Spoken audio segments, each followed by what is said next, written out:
I don't think this is going to bring him any joy. This is Magnificent Clambake, the world's #1 chess guild master. He's playing with the white pieces in this game, and he gives us an absolute masterclass in attacking. Everyone must know this plan. Who's his opponent? Barely needs an introduction unless you've been living under a massive rock. Of course, it's Vietnamese Vo Tran, the youngster. Just kidding, I've never heard of him. And the poor guy falls victim here to an absolute attacking onslaught. What does Magnus do? We're about to find out. It's Tit-Led Tuesday, a weekly online tournament. This is the early edition, and Magnus even streamed it, so we've got a few awesome clips to come. What does he do to open? It's pawn e3, the VK as it's known, not named after this guy, Vlad the Implier, current world champion. No, this is where it gets the name. Good luck pronouncing that. If you can do so, you know you've made it in life.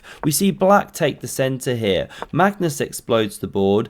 The C pawn supports things, and now we see this cavalry charge. You can just hear the risk music. Get the board out. Bishop f5 on the board, and Magnus now takes, gives black an array of options to recapture, but we don't see pawn takes, the most principled you could say, freeing up a square. Instead, the knight centralizes. Magnus now takes the space which is given, pawn e6, and here we see bishop d3, some chop chop, bishop sui, and after bishop e7, here's why the knight being in the center is slightly less advantageous, pawn e4. You get the central grip. This bishop's now purring, and you could take here, but then of course you support the center. Now arguably the best move, because when the knight backs up, which we see in the game, we get castles, quick king safety fist bump, exploded out of course, great etiquette through the webcam. Now bishop f4, knight bd7, and we see some of the points here around keeping pieces on the board, helping the side that's got the space. You know, Magnus, plenty of space to maneuver. Black, bit more cramped, so arguably this would have favoured the black player. But okay, not played. The rook centralises.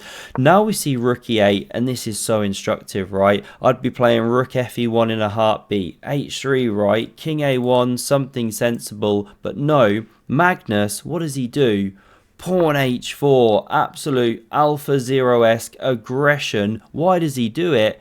You know, when in doubt, always play h4. There you go, Grandmaster insight. We see a5 now played, trying to mirror this move, but of course Vo has forgotten that when you mirror, it's not going to work if you're in the Eastern Hemisphere, as he is in Vietnam. Magnus is in the Western Hemisphere, he forgets it, he messes up, meant to go with this one here. So we now see e5 from Magnus, and he can go attack, attack, attack. You dislodge the knight, you do give a square, which is greatly gobbled up, Mushrooms. but now, after takes, pawn takes like this is natural to not allow this one to march one day, weaken this square, but knight g5 and you're already under fire. Now if black finds knight f8, no mate as they say, then you're doing okay-ish. You're still going to come under fire. Queen g3 could come, the pawn could march, but it's the best way to defend. But missed.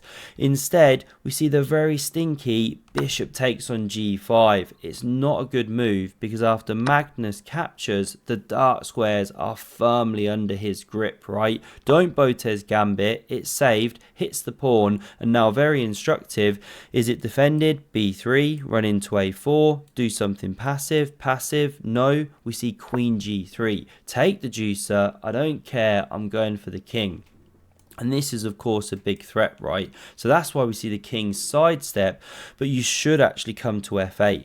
Instead, we see king h8, leaving the protection of this pawn, and so Magnus can creep in with tempo against the pawn. How do we see it defended? Well, the king steps back, but now h5, you know, the pawn's on the march, it's creating weaknesses, and if you go like this, well, you may as well just jump into the George Foreman because you're getting grilled. killed after this sacrifice. The rook's about to lift, the checkmate's on the way. You can desperately do something like this, but en passant comes, still the rook's lifting. It's really hopelessly over. The king's trapped in a mating net. So that's why we don't see h6.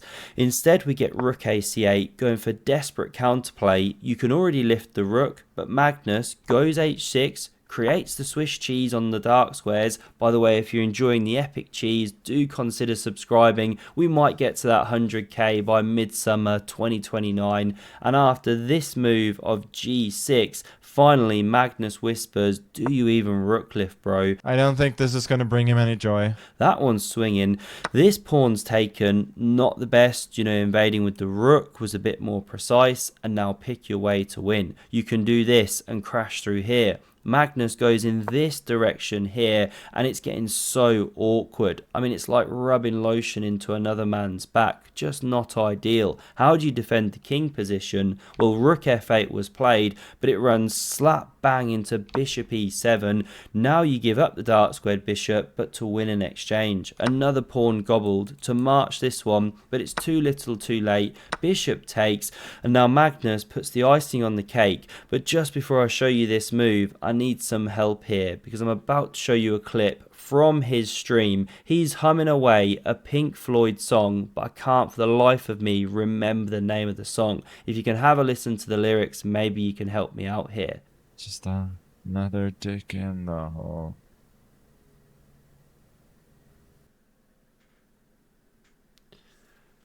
I didn't quite catch the lyrics there, but hopefully someone can help me out down in the comments. So Magnus plays the move here to finish off the game of rook to c1, and we see resignation from his opponent. Why? Well, the rook is invading with deadly effect. It's going to hit here and eliminate the knight. And if the knight moves ever, well, then the queen invades and checkmates here. If the rook moves to defend the knight, then the queen invades here. So you can go queen b5 or a4, sorry, to defend, but then still you invade, and this time to this square here, because you can't take or you crash through, deliver this checkmate, right? And if you don't take, you know what to do. Say you come like this or something, well, now you can take or even go here to do the most swashbuckling mate. That rook was pinned, couldn't take, and again you land the decisive blow. Some very nice lines. What an instructive attack there. And if you want to see something very similar, Magnus gambiting a b pawn and then crushing his opponent,